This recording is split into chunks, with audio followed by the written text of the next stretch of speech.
समय की एक बड़ी खबर इसी बीच आपको बताते चले, अमोल कीर्तिकर मुंबई ईडी दफ्तर पहुंच चुके हैं। खिचड़ी घोटाले मामले में पूछताछ के लिए ये ईडी ने बुलाया था और अब देखिए पूछताछ में शामिल होने के लिए अमोल कीर्तिकर पहुंच चुके हैं। मुंबई नॉर्थ वेस्ट सीट से उम्मीदवार हैं अमोल कीर्तिकर और अमोल कीर्तिकर उद्धव गुट के प्रत्याशी हैं। अमोल कीर्तिकर को लगातार अब गिरफ्तारी का डर कहीं ना कहीं सताता हुआ नजर आता है, क्योंकि जिस तरह से अभी आप संजय निरुपम को सुन रहे थे, यही खिचड़ी घोटाला कैसे मुश्किल में डाल सकता है उद्धव गुट को।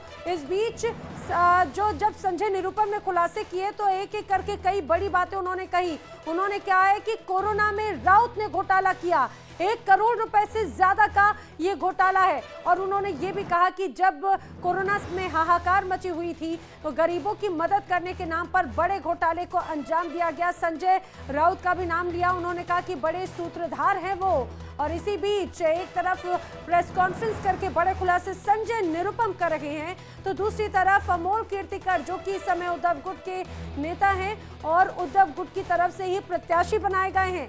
अब वो पूछताछ के लिए ईडी ने जब उन्हें तलब किया था तो पहुंचे हैं ईडी दफ्तर, जहां पर उनसे पूछताछ की जाएगी।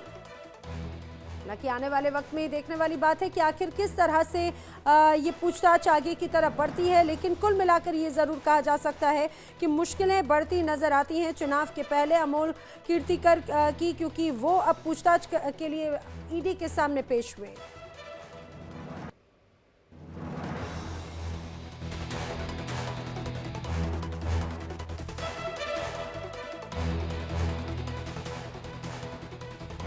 तो खिचड़ी स्कैम घोटाले में ईडी ने उद्धव गुट के कैंडिडेट को समन भेजा था। नॉर्थ वेस्ट मुंबई से उम्मीदवार अमोल कीर्तिकर, अब हम आपको उनकी तस्वीर दिखा रखे हैं। वो पहुंच चुके हैं सीधे ईडी दफ्तर, जहां पर उनसे पूछताछ हो रही है। दरअसल कोविड काल के दौरान जो कथित खिचड़ी घोटाला हुआ, इस पूरे मामले में ये समन जारी किया गया था और अब इस समन में के बाद में उन्हें पेश होने के लिए बुलाया गया था। अब देखिए वो पहुँच चुके हैं।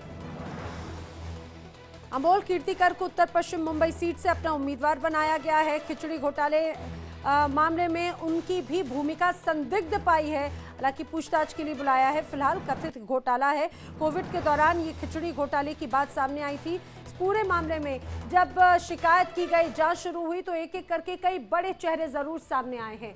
चलिए खबरों में आगे बढ़ते हैं। अरविंद केजरीवाल के खिलाफ याचिका पर हाईकोर्ट की